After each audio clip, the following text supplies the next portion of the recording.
Yeah, the qualifiers were really cool, really fun. It was really interesting to see everyone just kind of put their best foot forward and see how many people managed to get new PBs, even in just the qualifiers. But yeah, we got it started here. They're both going bright first. This is a much safer race and marathon route, in my opinion, than the Pharaoh first route. Got a little bit more randomness with the grasshoppers in the middle of the stage, but otherwise, this is a really good route I would recommend for most people to do. Yeah, the other route, which is the Pharaoh route, would mitigate some of the luck that these grasshoppers would make, but luck is getting the balloon for these areas are actually pretty technical and pretty dangerous. So doing bright first to make sure that you can at least get actually one of the surprisingly strongest weapons in the game right off the bat is definitely not a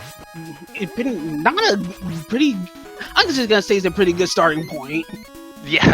Yeah, Flash Stopper is very good, and you might not even realized it casually, just because it's like you flash the screen and everything pauses, and then after a few seconds it wears out, and so casually it's like, oh, this is fine, but it's not super great. But actually, there's a small glitch, I want to say, or exploit, where if you slide, it actually extends that timer. The timer doesn't decrease while you're sliding for the screen to be stopped. So there's going to be a lot of usage of that in later stages to kind of abuse the fact that everything is going to be stopped for the whole time they're going through a screen.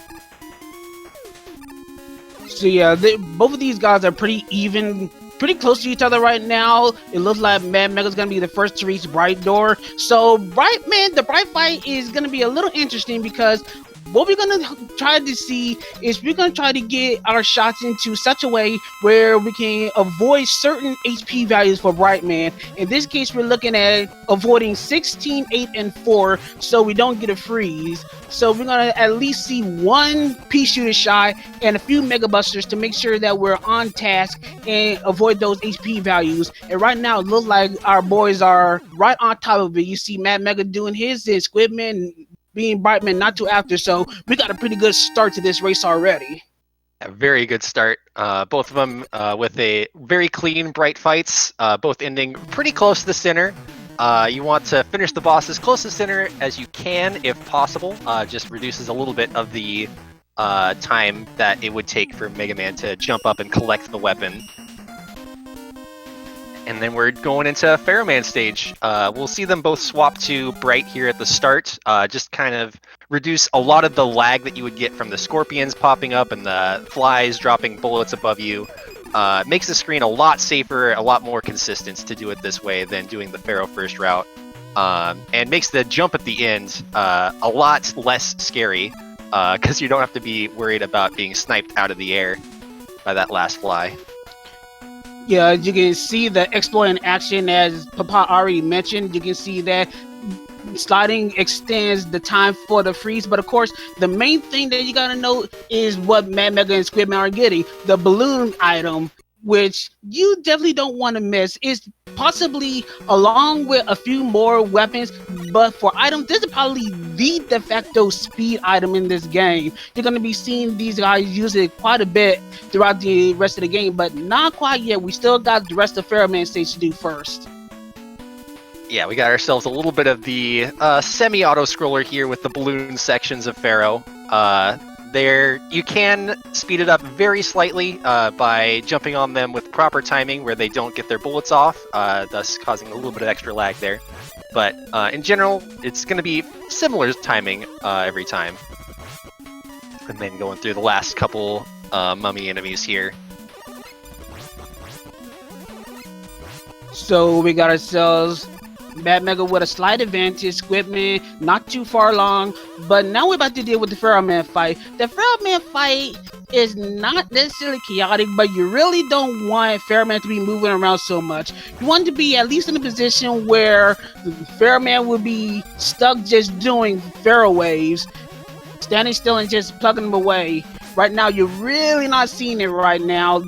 Pharaoh Man's jumping a lot for both of them. Squidman getting it a little better though. but it looked like MadMega still was able to get Fairman down very quickly first. Squidman not too far behind, and yet again, we still got ourselves a pretty close race between the two.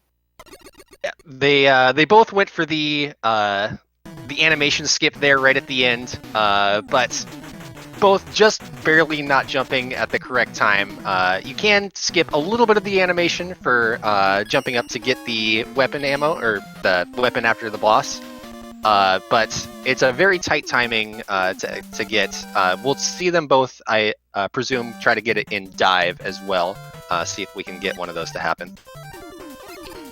So Ringman is going to be one of the first stages where you're going to see the balloon in action. As you can see, the balloon, if you're familiar with Mega Man 2, is going to pretty much be similar to the item 1 in terms of actual usage, but in this case, you also seen a slight little added, I don't want to say glitch, I'm going to say it's more of a feature, in that if you're summoning a balloon close to a wall, for at least a few pixels out, you got a handful of frames to actually still jump on the balloon and get some extra height afterwards. You see it with MadMega and Squidman to traverse the vertical sections of Ringman stage very quickly. Yeah, and using the balloon, it's putting it in the wall not only reduces some of the lag that it would cause from being on screen, but yeah, getting the extra time to jump off of it is very nice. Ringman stage, very notorious for having a lot of mini bosses in it, and we're gonna fight almost none of them, just because it's a lot slower to try to go through them than just damage boosting through them. It will make the ring fight at the end a bit less safe. Squidman does get a big health drop though, so he should be pretty good on health for that. Yeah, going through Ringman is probably one of the most treacherous because you be taking so much damage boost trying to skip nearly everything in sight. So health management is definitely going to be very key. Even that past Whopper, if you take way too much damage, that would definitely be a sticking point. And taking deaths in this stage is not recommended. No, deaths in Mega Man 4 can be quite punishing in general, especially as you get later into the game when there's fewer and fewer checkpoints. Alright, MadMega manages to get through, and Squid as well. Nice close race still there. Looked like Squid had a slightly better ring fight, but gonna be just trailing there. Yeah, as you can see, they were using the Pharaoh shot. The Pharaoh shot, especially when charged, has a little bit of a special utility. You know the big charged energy ball that Mega Man fires above his head? If you actually hit it before firing the main shot, you basically get the amount of two large shots for one bit of energy. You're going to be seeing that quite a bit as well in the run. Meanwhile, starting from Dustman, let's see how they're going to do. They're going to use bright strats to mitigate some of the platforming in here and hopefully get through here quickly enough. They can do Pharaoh as well, but Pharaoh's a little tricky. But most of the time, you're probably going to see them try to use Flash for this area, which is going to be pretty laggy. Easily one of the laggiest areas in the entire game. Yeah, this is probably, in my opinion, this is like the laggiest screen in all of Classic Mega. It's so laggy. It's ridiculous to get through. Bright strats being a much safer option, in my opinion, than the Pharaoh option. Pharaoh being very slightly faster in the most optimal sense, but it's considerably harder to get it properly through. But we're going through this Crusher section here. The Crusher is pretty tight, actually, to get some of the faster cycles. Just the way that the Crusher tends to move around, it's kind of pushes you back sometimes when you start a slide, and makes it kind of awkward to get through in the proper ways there. Yeah, Squidman taking a little bit of hesitation, making sure he doesn't go too gung-ho, making kind of have to miss a cycle so he doesn't get crushed. So he's still lagging just a little bit behind, but still very close to MadMega, who is about to face Dustman, who is pretty much one of the major RNG components as far as Robot Master goes. You do not want him to go all vacuum on you and start sucking like so. Once you do, he's going to be invincible for a few seconds. which happens to him again, you can cancel it by taking damage. But of course, you do not want to take so much damage with these robot masters. They pretty much hit like a falling tree. Yeah, I think 7 of the 8 robot masters deal 8 damage on contact, so it's really dangerous to do the damage boost strats against dust too many times, especially depending on how your stage previously to that goes. But yeah, we're going into Skullman stage here. We're going to see our only zip of the run here pretty early on. They're going to swap to Balloon and kind of force their way through this little section here. Zips are pretty well known in Mega Man 2 and 1, where you just kind of get into the ceiling or get into a wall and the game pushes you to the right. In Mega Man 4, they got a little smarter about it, where if you're in a wall, they kill you. So you have to kind of be tricky about it, take a damage boost at the opportune moment in order to avoid dying there. So yeah, as you can see, once again, the balloon gets used very heavily, at least for the first half of Skullman stage. But in a few screens, you're probably going to be seeing a lot of bright strats. Yet again, using the flash stopper, it mitigates quite a bit of lag and also clears the way for going through the stage pretty handily. As you can see, MadMega's using it, Squidman following suit in. It's just amazing how useful this weapon is. You can compared to, say, like the time stopper from Mega Man 2, even though it lasts for a short period of time, thanks to the exploit and the fact that you can actually fire weapons, and it can actually fire on enemies that you would normally be invincible to the P-Share at a time. With all that in hand, going through the rest of Skullman stage actually very, very handy. Yeah, some of those enemies that would be invulnerable either from knocking them down or from just being in the wrong facing direction makes it very easy to get through. We got Skullman here. Skullman is a fairly manipulated fight. He is always tracking what buttons you press and does an action based off of that. So if you could enter the fight and press nothing and just do the infinite stare down with Skull if you wanted to. But doing certain inputs at certain times makes it so that they both end very close together, actually. Very close race here. Yeah, I think right now they're probably at close to a second apart. This is really, really heated, but we still got quite a ways to go, and Dive Man stage is not going to make it any easier, because one of the gimmicks of course, the major gimmicks that's underwater, but the thing about the water is it's treated as foreground, and in Mega Man 4, there's an odd component with that, in that if you slide with a foreground, you cannot jump out of a slide. So as long as you're in water, you cannot do so. I'm pretty sure you're quite familiar with stuff like that, Papai. I'm a little familiar with the slide cancel mechanics. It's a little different in this game than in 6, because you have to turn around to cancel your slide in this game. Makes it a bit different to go through.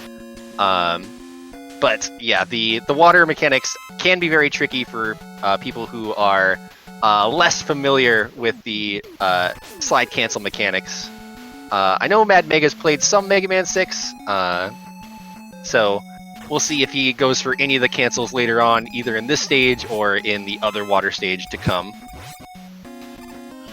Well, Squidman also has some Mega Man 6 experience. I see him do some 46 Robot Masters as well, so he's probably adept in some of the Mega Man 6 tech as well.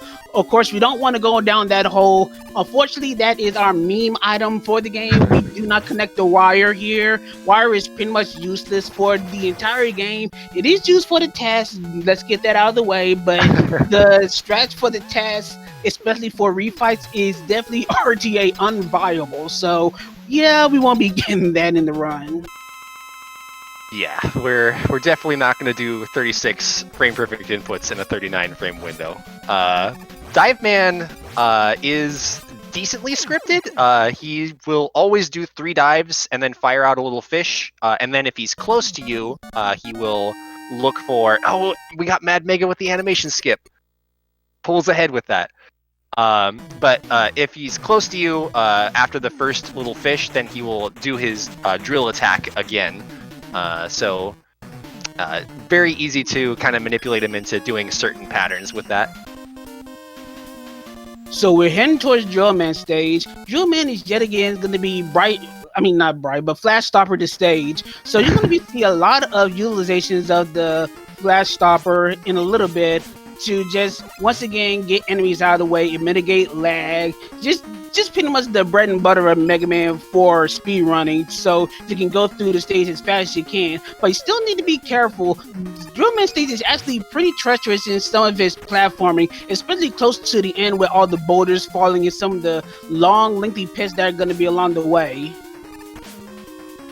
Oh, we got Mad Mega with the bad bat pattern, getting hit a couple extra times. But yeah, using the Flash Stopper here is very handy just to get through everything. We'll see it, especially here on this turret screen.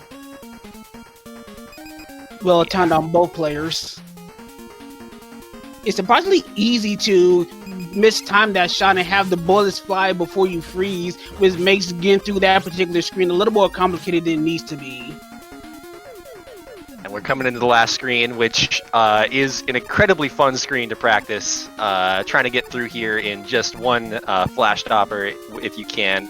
It's very tight to do. Your slides have to be in just the right tempo for that.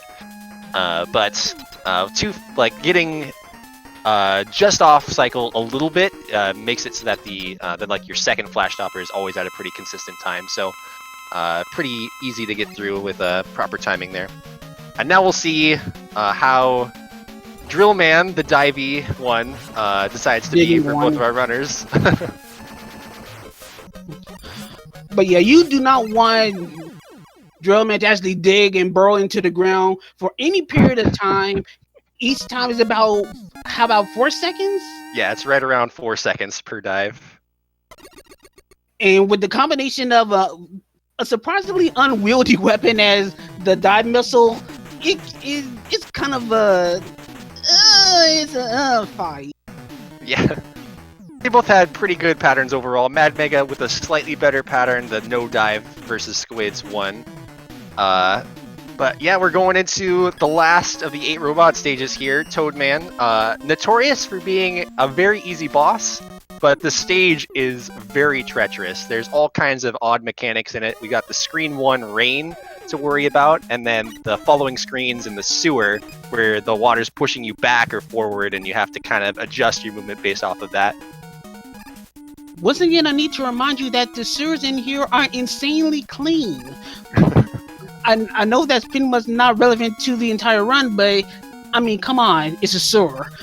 But speaking of the actual sewer section, once again, we're dealing with water physics. Similar to Dive Man stage, these particular waterfalls, it's very hard to get a jump out of your slide. So areas like this can be really perilous. So fortunately, Mad Mega and Squidman both got out of the situation very cool and calmly, and they're just now skipping the mini boss with the Flash Stopper.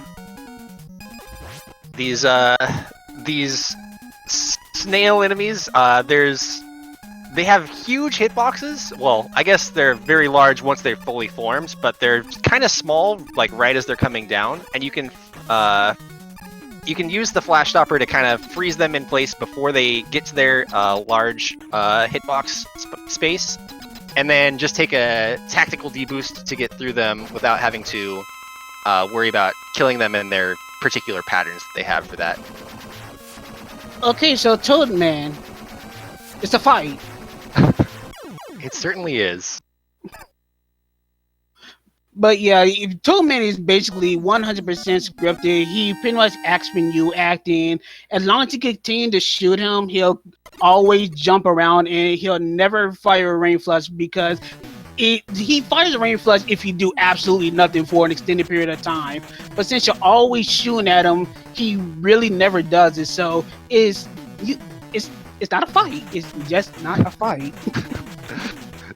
Yeah, he's like if you were to put down your controller and go to sleep, you might die. But that's also debatable. Alright, coming into the Cossack stages, this is where checkpoints start to get a lot more brutal, especially for bosses. There's no checkpoint before a boss in the castle stages from here on out. So we want to make sure that we get through very cleanly, especially at the boss gates. We got Cossack 1 here, which is the ice stage of the run, obligatory ice stage with ice physics. Yeah, the first half is not too bad, but you still got to worry about hitting the slinkies. They do immense damage, so of course you don't want to take too much damage just to slow you down or get you in a perilous position towards the end of the stage. But this part is kind of a little bit more sketchy. As MadMega unfortunately shows us, these up and down enemies that will come up in pits, if you can't really... Oh, Squidman following through! These two are really evenly matched. Yeah. They're evenly matched. Yeah, it's pretty easy to cut your jump just shorter than you need it to be and have the up and downs just tag the very edge of your hitbox and make you fall into the pit. They both go for this despawn, on the Skull Joes.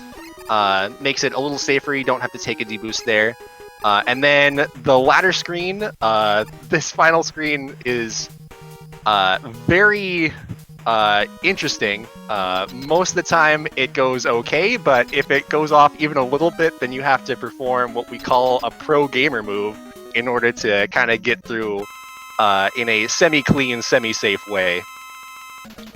So here we got Mothraia, the first boss of the Cossack fortresses. So right now, it's a very straightforward boss, but the problem is hitboxes.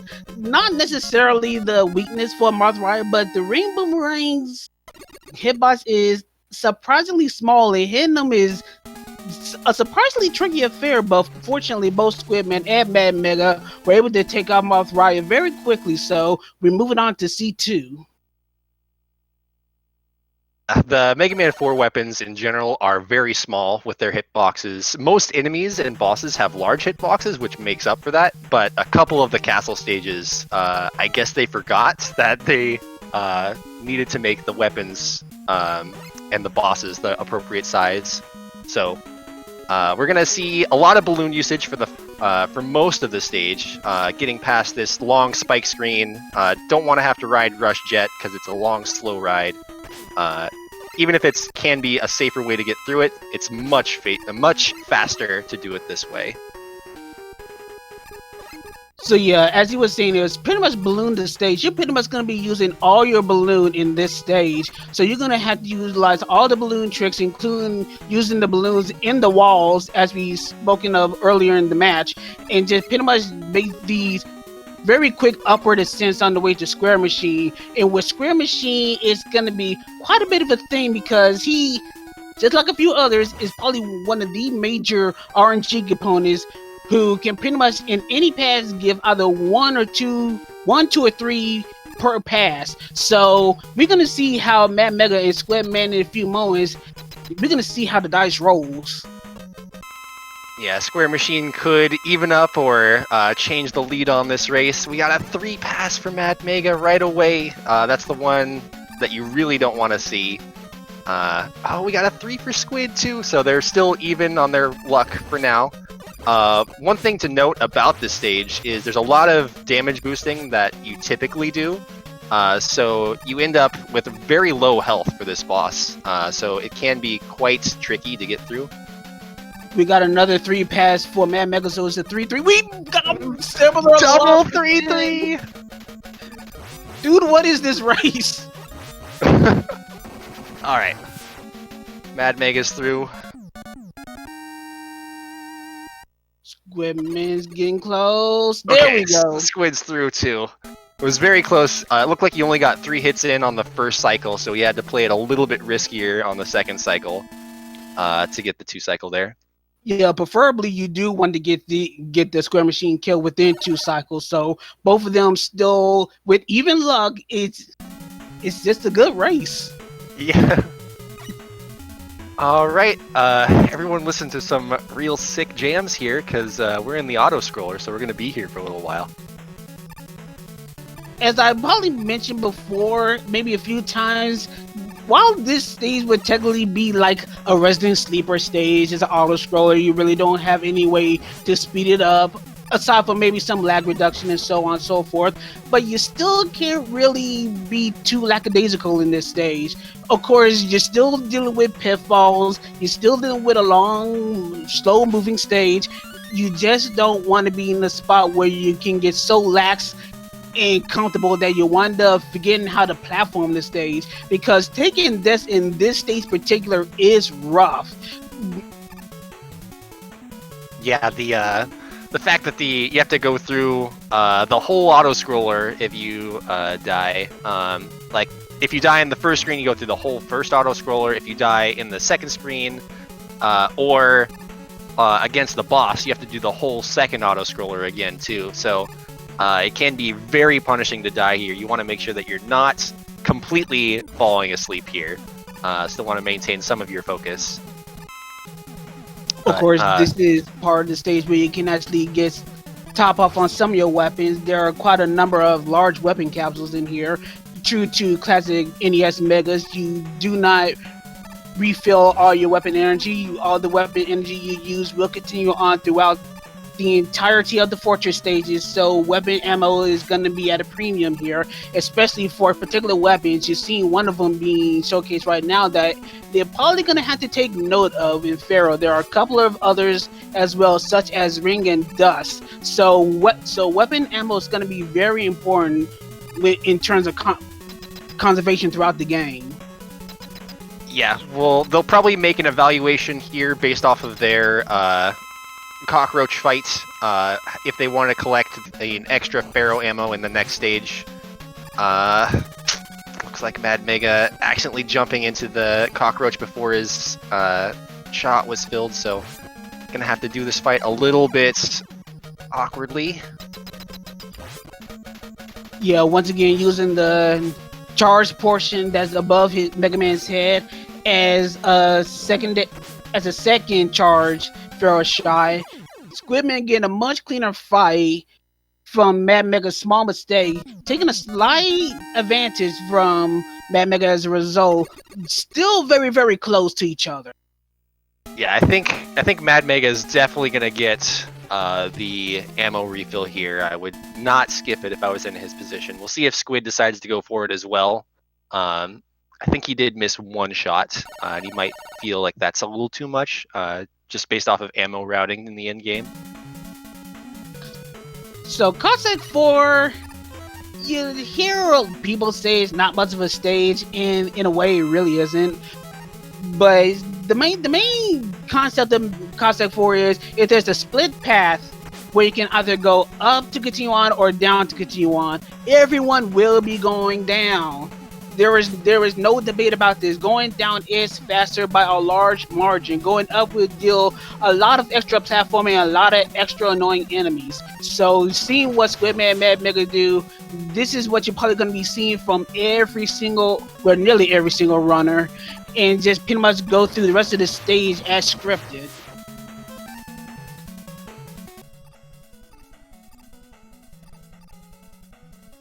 Yeah, definitely don't want to go top route. I've seen a couple people take top route, and it always looks like it's a ROM hack whenever I see it, just because it's not something that you usually see. We got the Cossack catcher fight here. There's a little bit of an abuse of his AI that we're gonna do, where if you're sliding, he only does like a very small movement. So you can kind of manipulate him to stay in a relatively similar position.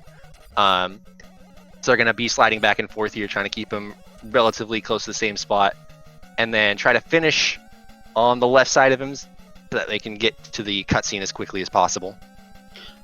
Small little note, there is a small little difference between the Cossack catcher between the Japanese and English releases. The Japanese version has the Cossack catcher attack immediately, while the English release has the Cossack catcher delayed just a little bit before attacking. So just one of those small little nuances between versions. Otherwise, there's really not much difference between the two. And we saw that it was Wily that was behind everything the whole time here. Of course. So now we're going to be heading into Wily's castle.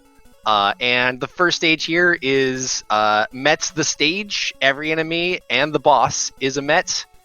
So we'll see how cleanly they can through everything here. Kind of the Met bathroom, if you will.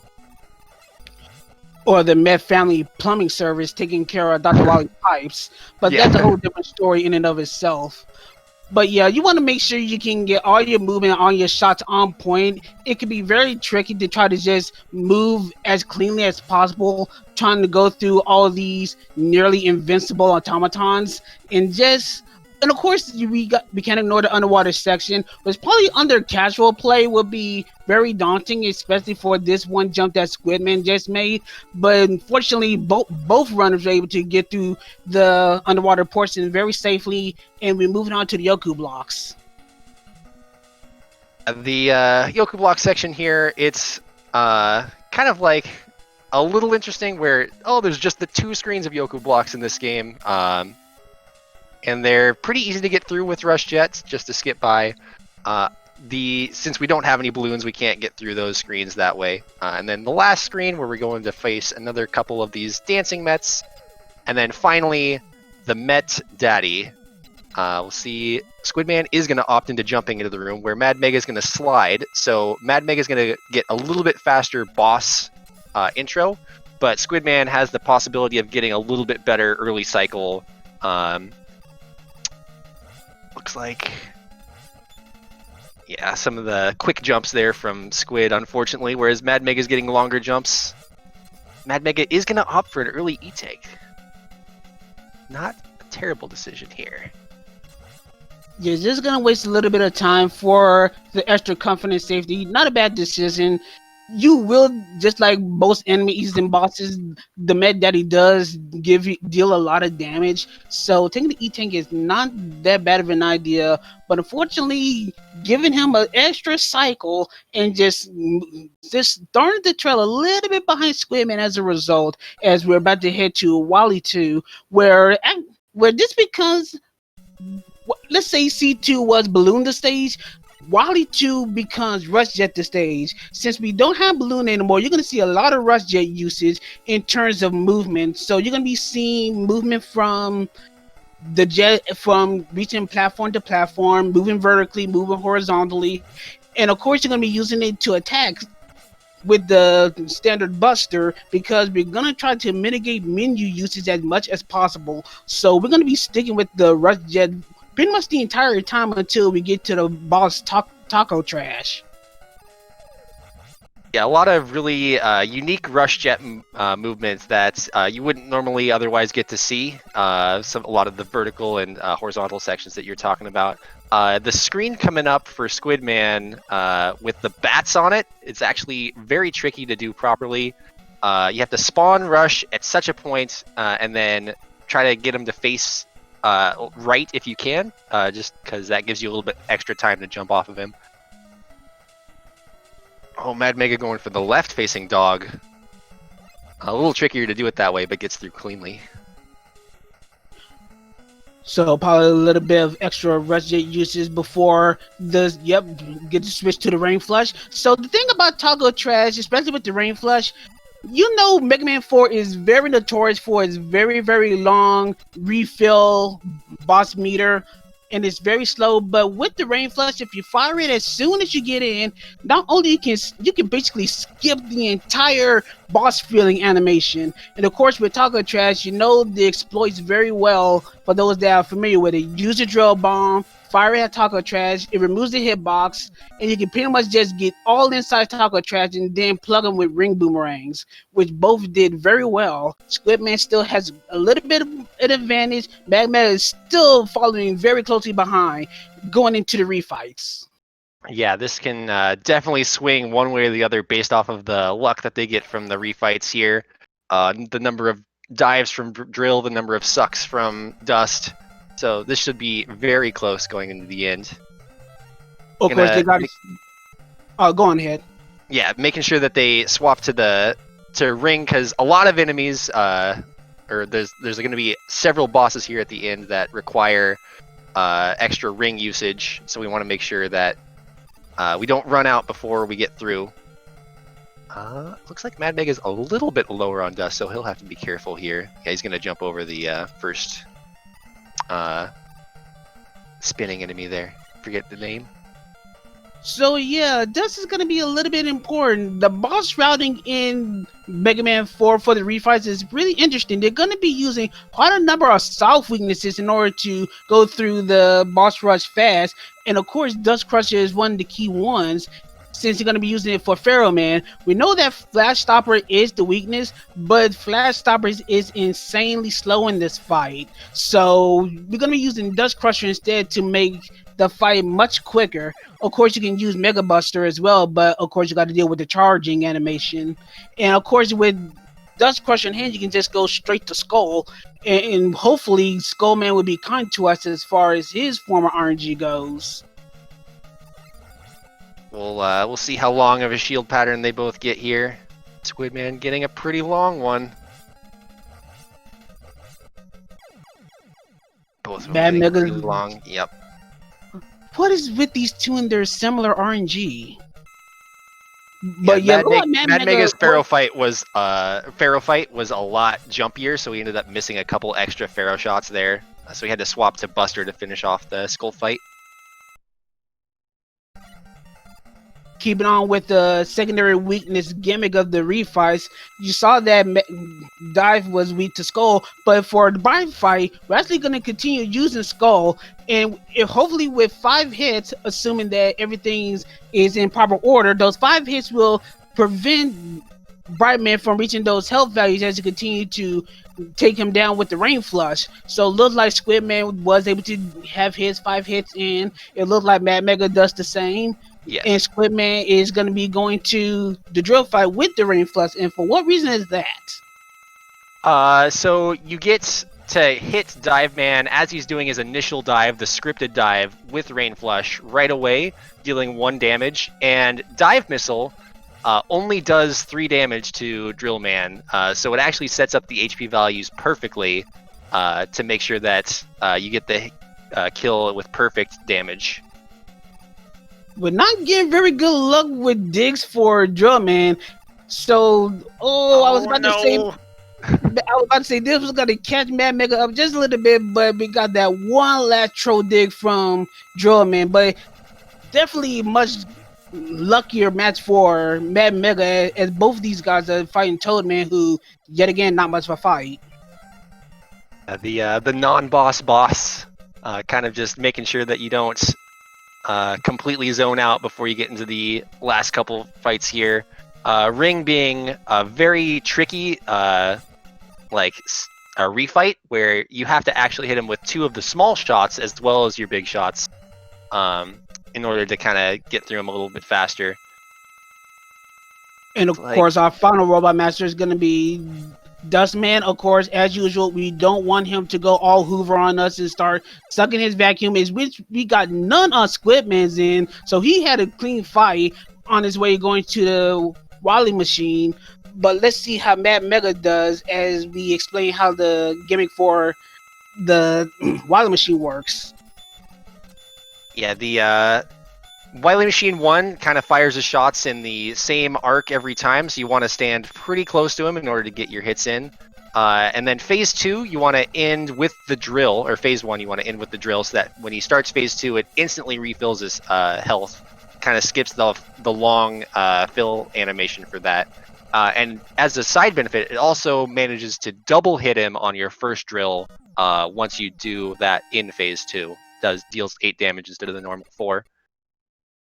So we got pretty good fights on Squidman's end. He's going to be the first one to go to Wally 4's. MadMega got a pretty decent fight. He's about to go into Wally 4 following suit a few seconds after. And right now, we're about to be introduced to the first game that brought us our very first Wally capsule gimmick, the Master of Hide and Seek. And the capsule fight could be pretty treacherous, but of course we got to deal with a minor stage first with all these caterpillars and such. The a little bit of caterpillars there. Just got to make sure that you end your slides at the right time, and then we're going into the capsule fight. Squidman with a little bit lower Pharaoh ammo might have to be careful. Might opt into a couple pauses. We'll see. Trying to get some of these double hits. I would pause there. Okay.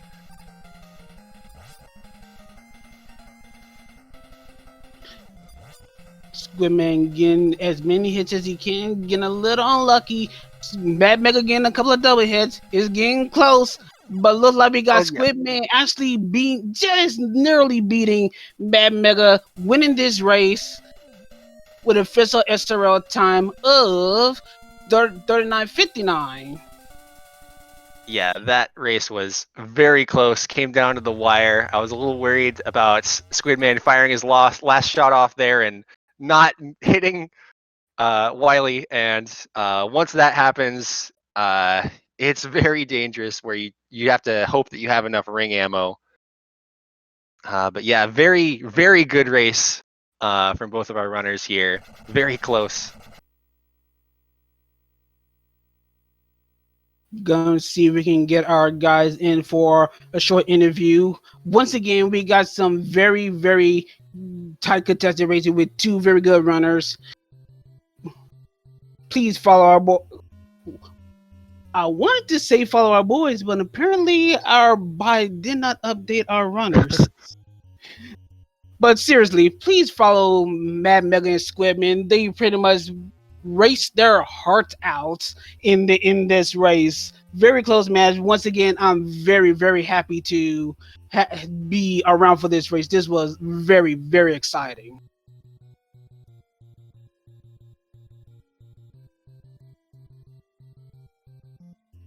Let's see if we can get Mad Mega and Squidman in here.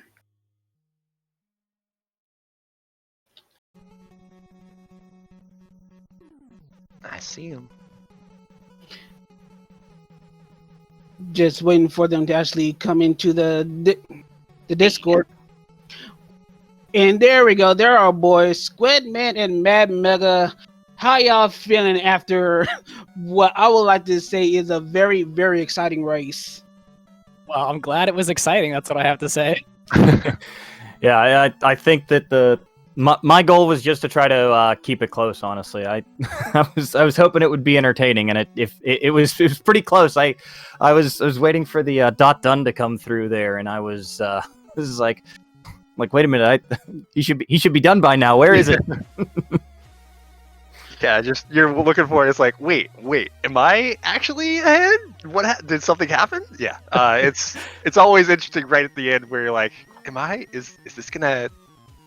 Who's actually ahead now?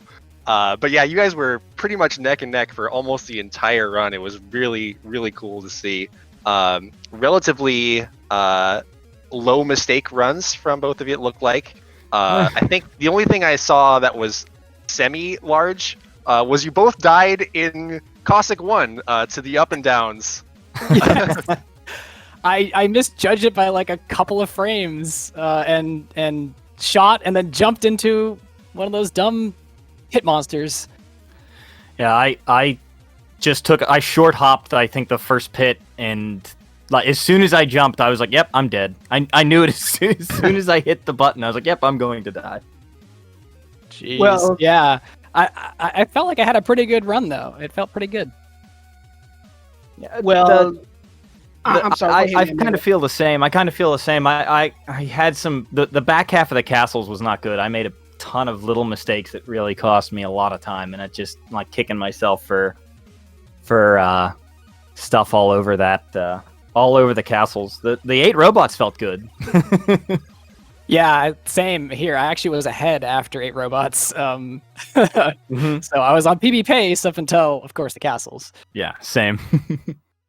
Well, speaking of castles, I think one of the major things that threw you off as far as getting to PB pace was definitely Square Machine. And I'm gonna say this point blank, y'all both had the exact same block. Yeah, you guys were running on the same seed like almost the entire time. Like it was crazy. 3-3 square. We randomized it specifically for you guys. Try to keep it as close as possible. I think we did all right. Yeah. That's pretty good. I think this is what I'm gonna have to go and watch back. Yeah, definitely. All right, so unfortunately, to remind everyone, this for the first round and for the second round of the Cossack Cup, it is a best of one. So this was a one and done situation. Unfortunately, Mad Mega, this would be the point where we unfortunately would have to say goodbye to you in this Cossack Cup. I mean, but still, I think you still had to feel pretty good about how you raced throughout the entire time, don't you think? I mean, I'm pretty happy, honestly. I mean, in the heats, I had one of my runs was only 10 seconds off of my PB. That was my seeded run. And then I had 2 runs during that heat that could have been PBs, and I made stupid mistakes. This run could have been a PB, and I made quite a few errors that cost me a lot there. So, you know, I feel like I've played well. It's just that there's always 1 or 2 mistakes that cost me significant time, and and it really takes me down. So that's, you know, but overall, like, I feel like I've been pretty consistent. It's just that 1 mistake every run. And once I get the challenge up, I can see where Squidman is going to be going. And Squidman, Prissy. you already read my mind. So Oh, yeah, I already knew it. And I would, of course, like to congratulate Prissy for his win. Well deserved. Yeah, that'll be a tough match, but I'm certain that it'll be a lot of fun both to race and to watch as well. Oh, it might be fun to watch Prissy, but I'm pretty sure I'm gonna get crushed. He's close to world record paces, and I'm like, you know, struggling to get myself a 38. So unless he dies like 5 times in a run, I think it's gonna be Prissy's match. Well, the nice thing about that is, honestly, is that you kind of go in, you can just do whatever you want, and you don't have to worry about it. You know, it's true. It's a little more freeing. Like this whole race, I was like, I feel like we're close, you know, and I feel like if we race this 10 times, like, it could, you know, it's like 6-4, 5-5 sort of thing. Like, I feel like you and I are really close in that regard, and so I'm like nervous because every mistake could be the one that cost you the run, you know, right? And I feel like in your next race, it's like just go for everything, man. Just see what. I mean, good luck. I pretty much went for most of the stuff here too. You know, of course, mistakes notwithstanding. But yeah, I plan to do the same thing with Prissy.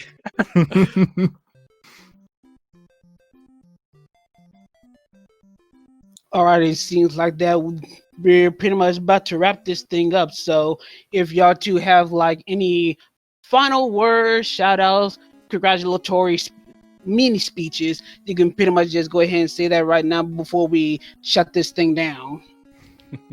I don't really have any mini speeches except, you know, thanks for the race, MadMegaX. It was good. I really enjoyed it, and I did feel it was close. I felt it was good, so I'm really glad it was close, and I'm glad we came through and entertained. Yeah, definitely. Appreciate the race. Good luck next round. And just thanks to everybody that was part of the Mega Man 4 tournament.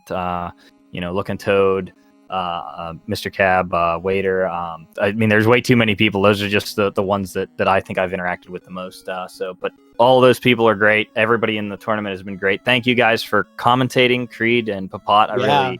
You guys are awesome. About to say that. Top tier commentary. You know, absolutely. Almost doesn't get better, I think. You guys are top of the line when it comes to commentary, so I'm glad you commentated this race for us. Thank you for making it super exciting and really fun to commentate. It was a great race to watch. Ditto. Great. All right. All right, so I guess that pretty much gonna close us out. This is the last of the first round matches in the Cossack Cup. We will be starting the second round of the Cossack Cup, which is still best of one, and we'll be starting that. If I can bring up the schedule right quick. Yes, our first scheduled match of the second round of the Cossack Cup is going to be on, for those that are in the States, it's going to be starting on Saturday, June the 20th at 6 in the morning between Tired Monkey and Ohan, followed by on the same day at 10 p.m. very later in the day is going to be Strontian versus Colonel Fatso. and then scheduled for Sunday, June the 21st at 1 in the morning. It's going to be Ahmad versus Mellow Flows. None of those have Speed Gaming channels assigned yet, but please stay tuned to the Speed Gaming channels where you can see all the top Mega Man 4 Cossack Cup action. And of course, do not forget about the Kalinka Cup. The Kalinka Cup is running alongside the Cossack Cup throughout the entirety of the tournament. So there is a lots of Mega Man 4 coming your way. Yeah, it's going to be great to watch everything else coming up. Very exciting matches. But yeah, I think if we're all set up here, thank everyone for. I'd like to thank everybody for watching, and I hope to see you next time. Anything you want to say, Creed? Nope, I can just do the usual things. Just thanks to the organizers behind the Mega Man 4 tournament. Thanks to Speed Gaming for hosting the tournament, as always. Of course, thank you, Papa, for being one of my very esteemed co-commentators for this evening. Thank you so much. It was a lot of fun doing this commentary with you. It was great. So yeah, with all that, I think we're pretty much set to just shut it down, all down here. So for Papa.1, this is your boy LV Cree signing out. Have a good night, everybody, and stay tuned for more Mega Man 4 action as it comes. Good night, everyone. Bye. Later.